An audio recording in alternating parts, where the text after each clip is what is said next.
of heaven and earth, dear brothers and sisters in Christ, sometimes things happen that just shouldn't happen, like technology. And that's just a little thing. I'm glad it's a little thing, and I'm glad our message and our hope doesn't depend on technology, or me for that matter. But in a very serious note, there are things that happen that everybody around the world agree should never happen. A mother and father bury a child. That, we should say, those are the kinds of things that the parents should never have to do, and yet in our own church family, parents have buried children numerous times before, and the playground is in thanks to God for taking a little child to heaven. Those are the kinds of things that never should happen. A drunk driver takes a young mother or young father, and their life is gone, leaving behind a spouse and children. Those are the kinds of things that we say, those kinds of things just shouldn't happen. And I think if you were to sit back and look at life and the things that have happened to you or other people that you know, you could probably come up with your own list of things that you would say, that just shouldn't happen. The book of Daniel is a story about 4 boys, really mostly about Daniel, about one, who experienced things that, especially, you would think as a child of God, these things just shouldn't happen to them. Go back to the beginning of Daniel. They were taken by force away from their homeland and their teenagers, and they're plopped into Babylonian University, asked to eat food that God said you shouldn't be eating, worship gods that God said you shouldn't be worshiping, and they're just teenagers. I asked myself the other day, what if that happened to my kids? They're about the same age, a little bit younger than Shadrach, Meshach, and Abednego and Daniel when they go to Babylon. Just a few years later, Shadrach, Meshach, and Abednego, maybe they're 15 now, 16, and they're standing in front of the most powerful king on the earth and saying, "King, we don't have to answer you in this, but we trust God and we're not going to bow to the image of gold you put in front of us." Again, I'm asking myself the question, what if my kids had to do the same thing? About the same age. Right? You read the story and you think, man, their faith is unshakable, and yet you wonder, these are the kinds of things that shouldn't happen to God's people. Shouldn't happen. Young children shouldn't have to stand in front of the most powerful king on the earth and testify about their faith. They shouldn't have to worry about flames that are so hot that they kill people who just get close to them. In Daniel chapter 6, you again see something that really, it defies what we say, this is the kind of stuff that should happen. Let me set the scene for you. We're going to be in Daniel chapter 6 today. Daniel is now, he's about 80. From Daniel chapter 1 to Daniel chapter 6, Daniel's now about 80. He has served under 3 different kings. Nebuchadnezzar, Nebuchadnezzar's son Belshazzar, and then King Darius. King Darius is the king that we're going to read about today. Now, that fact that he's still one of the chief high mucky-mucks in the kingdom is amazing enough. If you're a football coach and you come in, what do? Most of the time you replace almost all the coordinators. You get new assistant coaches. You kind of clean house and you start over. But Daniel, he has been one of the chief guys under Nebuchadnezzar, then Belshazzar, and then Darius. And now understand that it's been 2 ownerships. 2 different owners have ruled over the king. So you have the Babylonians, and now it's the Persians. God has kept Daniel and blessed Daniel and kept Daniel in a prominent position from his teenage years to his twilight years. And this is what happens. Daniel chapter 6. You can follow along on the sermon insert if you'd like. Daniel chapter 6. It pleased Darius to appoint 120 satraps to rule throughout the kingdom, with 3 administrators over them, one of whom was Daniel. So he's one of the top 3. The satraps were made accountable to them so that the king might not suffer loss. Now, Daniel so distinguished himself among the administrators and the satraps by his exceptional abilities that the king planned to set him over the whole kingdom. At this, the administrators and satraps tried to find grounds for charges against Daniel in his conduct of governmental affairs, but they were unable to do so. They could find no corruption in him because he was trustworthy and neither corrupt nor negligent. Finally, these men said, "We will never find any basis for charges against this man Daniel unless it has to do with the law of his God." So these administrators and satraps went as a group to the king and said, "May King Darius live forever." Let's butter him up a little bit. The royal administrators, prefects, satraps, advisors, and governors have all agreed that the king should issue an edict and enforce the decree that anyone who prays to any god or human being during the next 30 days except you, your majesty, so you can't pray to anyone except the king, shall be thrown into the lion's den. Now, your majesty, issue the decree and put it in writing so that it cannot be altered, in accordance with the law of the Medes and Persians, which cannot be repealed. So King Darius put the decree in writing. If we had a chart, we could draw what's happening. King Darius, he's the top dog. He's the king. Below King Darius, you have his power is really divided into 3. You have 3 chief leaders. Daniel's one of them. Below those 3, you have 120 satraps. These are the guys who are really just trying to. They're kind of the governors of Persia. It's Persia now, not Babylon anymore. And they're making sure that the king's interests are protected, that taxes are being paid, that there isn't rebellion. They're kind of keeping control of their little region. Did you catch what happened? Daniel, of the 3, was one of the best. He set himself apart because of God's gifts, because he just did his job really well. And King Darius said, "I'm going to make him second in command." So now the ranking changes. King Darius, Daniel, everybody else. Maybe there'd still be 2 under Daniel, but now these 2 who used to be next to Daniel are reporting to Daniel. And maybe you've been in a work situation like that where you're or somebody else is going to be promoted and somebody else is trying to undermine the promotion. Well, these guys are looking for any little thing on Daniel. They're trying to catch him in something, in some little bit of dishonesty, and they can't find it.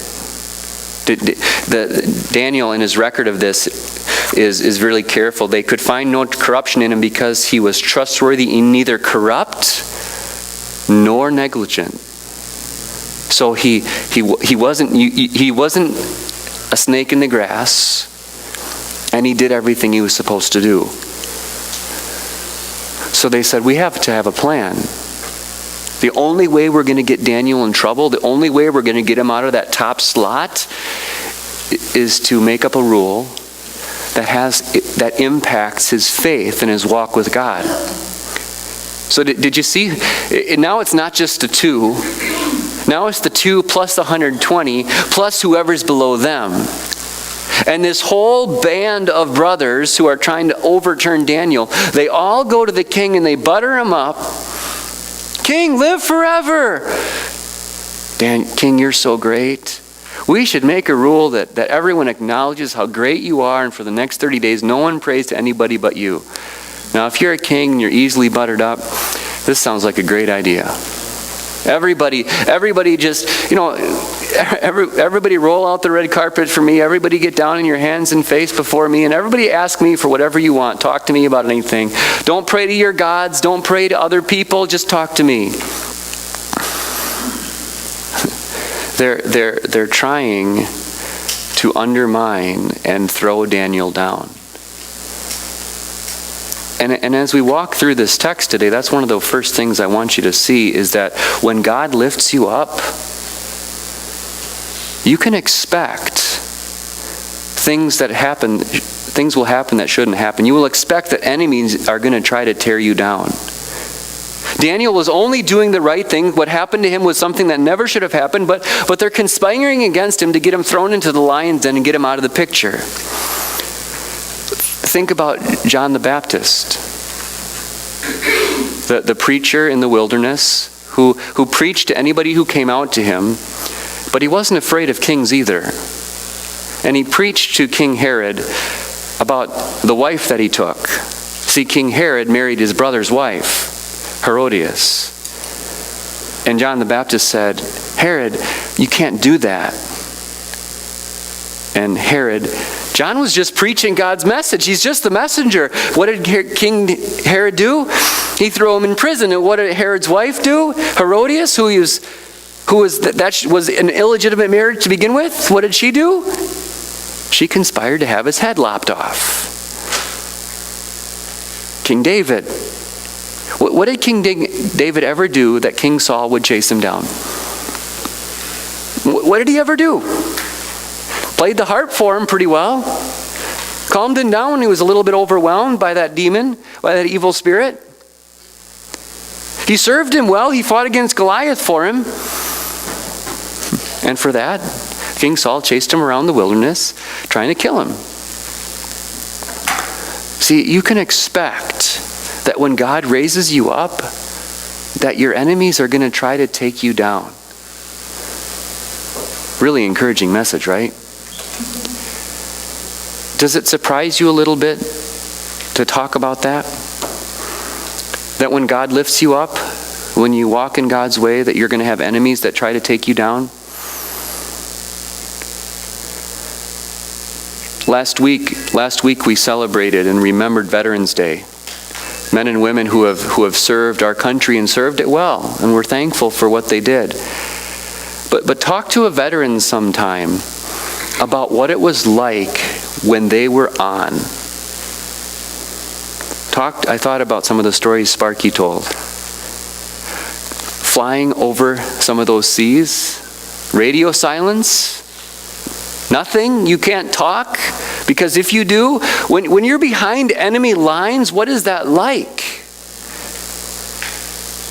When you have to be silent, completely silent so that they don't catch you.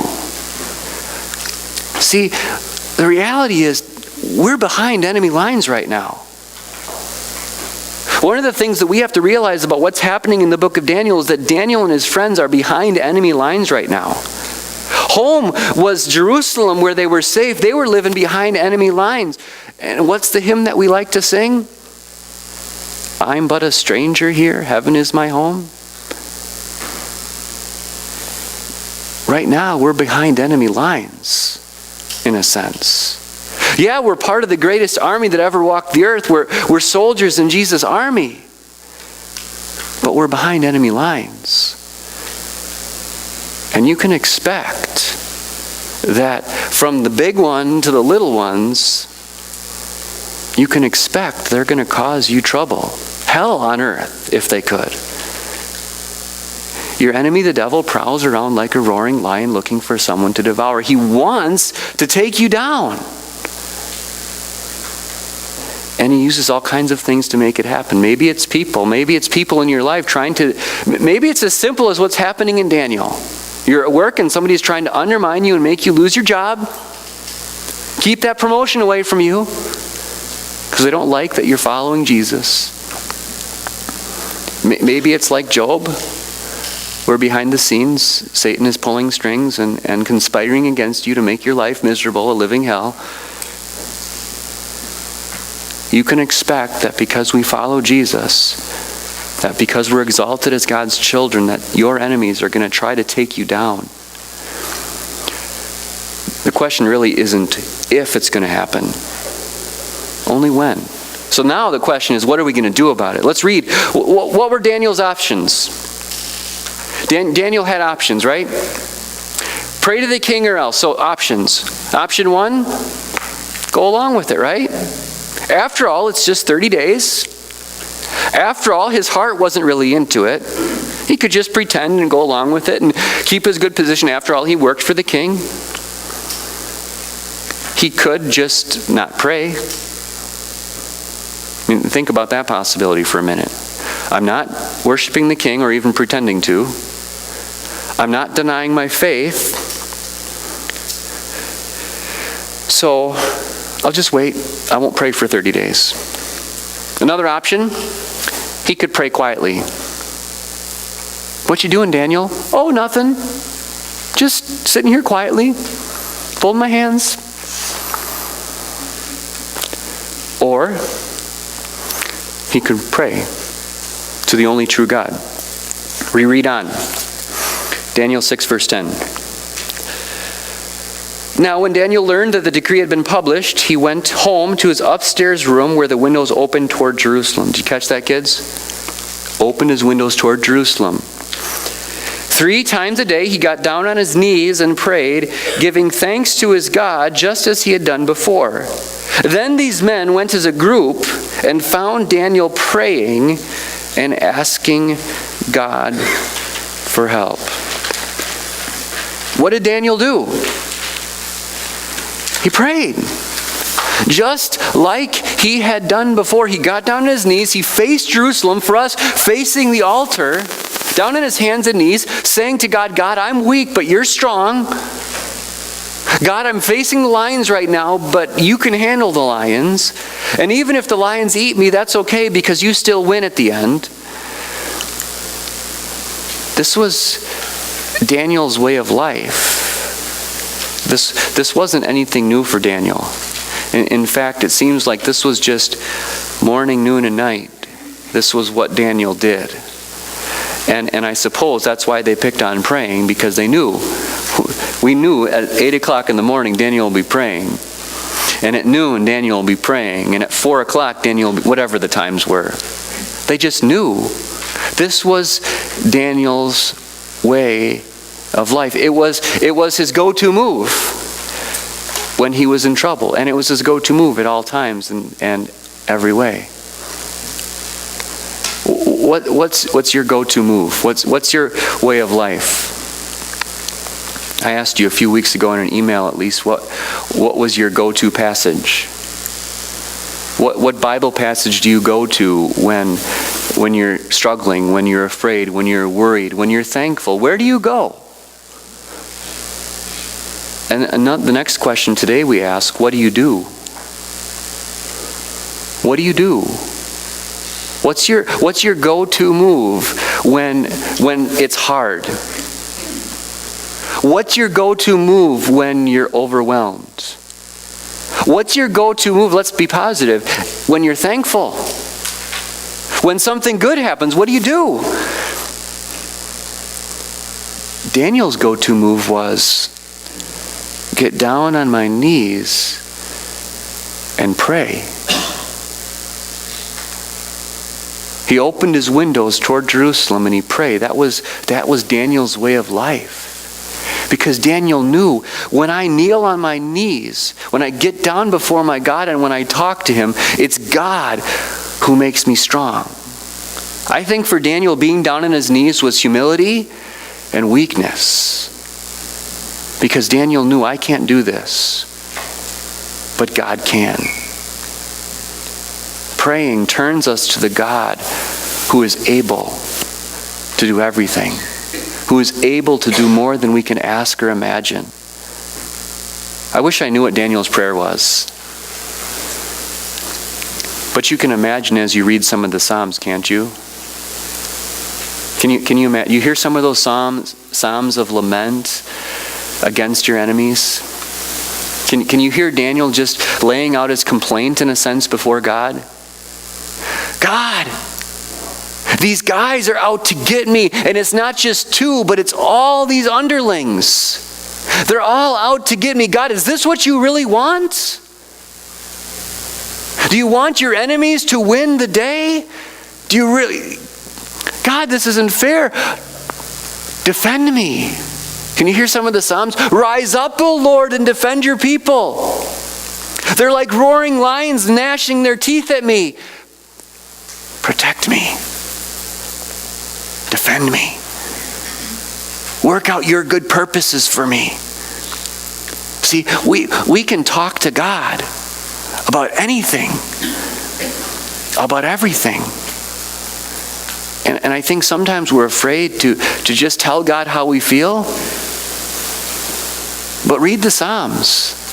Do you think they were afraid to tell God how they felt? Do you think they were afraid to tell God, I just don't think this is fair? Read the Psalms sometime. And you wonder, how do these guys get off telling God that they don't think it's fair? But He's their God. He's their Father. And He wants to hear them. And He wants to help them. And we have the same God who wants to hear us, who wants to hear our heart's complaints, and He wants to help us. So here's how it turns out. Daniel prays. I'll give you Cliff Notes. Daniel prays. Aha, we caught him. King Darius, do you know what your Daniel did? Now Darius, he did not. Nebuchadnezzar, he was really angry at Shadrach, Meshach, and Abednego because they didn't bow to his statue of gold. Darius was really bothered by the fact that Daniel prayed and that he was going to have to throw him in the lion's den. And so he spends a whole night anxiously trying to figure out, how do I get around these laws? Because once the Medes and Persians wrote it down, you can't alter it. So all night he's up. Next day they have to throw Daniel in the lion's den. They throw Daniel in again. Darius is up all night. So here's what happens. At the first light of dawn, the king got up and hurried to the lion's den. When he came near the den, he called to Daniel in an anguished voice, "Daniel, servant of the living God, has your God, whom you serve continually, been able to rescue you from the lions?" Daniel answered, "May the king live forever. My God sent his angel, and he shut the mouths of the lions. They have not hurt me because I was found innocent in his sight, nor have I done any wrong before you, your majesty." The king was overjoyed and gave orders to lift Daniel out of the den. And when Daniel was lifted from the den, no wound was found on him because he trusted in his God. So just like before, just like with the 3 men in the fiery furnace, God sent his angel, shut the mouths of the lion, and understand this. These were hungry lions. It wasn't just like they had a steak dinner and they were just like, no, I'm not hungry for Daniel right now. Because what we're not going to read is, when the king rescued them, he took these guys who conspired against him and threw their families in. And the book, and Daniel says, before they hit the ground, they were crushed by the lions. So these were hungry lions. God shut the mouths of the lions and protected Daniel. And the king knew it was God. Verse 26. "I issue a decree that in every part of my kingdom people must fear and reverence the God of Daniel. For he is the living God, and he endures forever. His kingdom will not be destroyed. His dominion will never end. He rescues and he saves. He performs signs and wonders in the heavens and on the earth. He has rescued Daniel from the power of the lions." Daniel knew where his strength came from. See, and here's the bottom line. When you kneel to pray, you find your strength in God. When you kneel to pray, you find your strength in the only place that strength is to be found. You find your strength in God. Think about some of the men and women who have gone through hard times in the Bible. Daniel, what did he do? He prayed, and God delivered him from the lion's den. David, all David had was God. He's running for his life. And what did God do time and again? He delivered David and gave David strength. God gave David Jonathan, who helped David find strength in God. Paul, 2 Corinthians 12, maybe if you want to do some homework, 2 Corinthians 12, he had this thorn in the flesh. He calls it a messenger of Satan sent to torment him. And Paul gets down on his knees before God, and 3 times it says he pleaded with God to deliver him. And what did God want to teach Paul? God's answer to Paul was no. Why? Because, Paul, I want you to be weak on your own, so that in me you find your strength. And so Paul says at the end of 2 Corinthians 12, I've learned to rejoice in sufferings and tribulations and in trials and hardships, because when I am weak, then I am strong. And so he wrote to the Ephesians, and he writes to us, he says, take up God's armor. Don't be strong on your own, right? Put on the full armor of God, so when the day of evil comes, you will be able to stand. Put on God. Put on God's armor. Put on God's strength. Put on God's righteousness. Stand. Your enemy isn't people, he says. Our battle's not against flesh and blood, but against the spiritual forces of evil in the heavenly realms. Yeah, people are part of the problem. But remember, your enemy is Satan and his forces, and then his people who follow him. So put on God.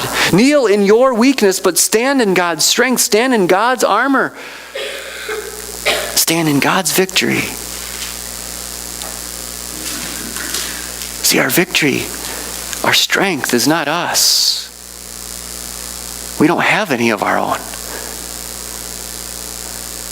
But our strength is in God, who's powerful. As we close, I want to spend a little more time in Revelation 19.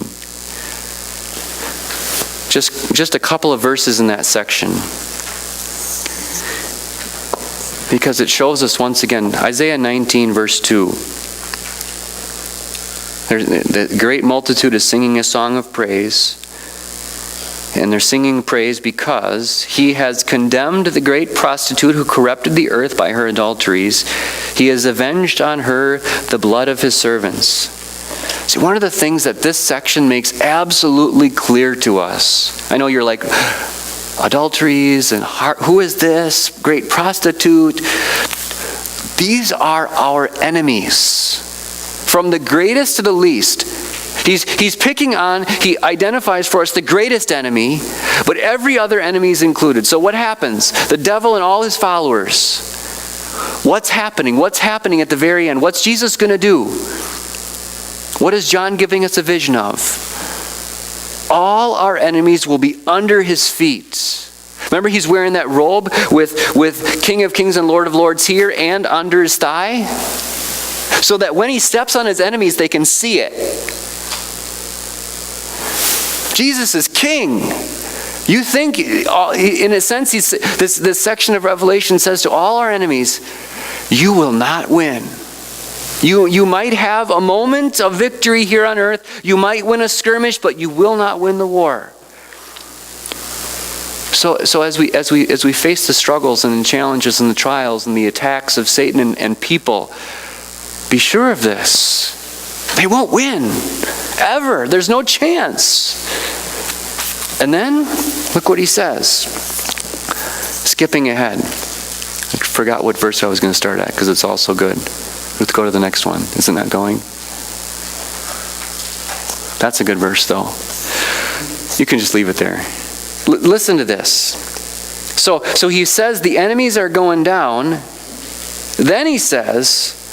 Then they're singing again. Hallelujah, for our Lord God Almighty reigns. Let us rejoice and be glad and give him glory. For the wedding of the Lamb has come, and his bride has made herself ready. Fine linen, bright and clean, was given her to wear. Fine linen stands for the righteous acts of God's holy people. I actually think that would be better translated. Fine linen stands for the not guilty verdict of God's people. They're justified. That's actually part of the Greek. We'll win. Look at the picture that God gives of his people. So the enemies are going down, and God's people, the church, what are we wearing? We're not looking up at his thigh. We're on his arm, wearing robes that he gave us to wear.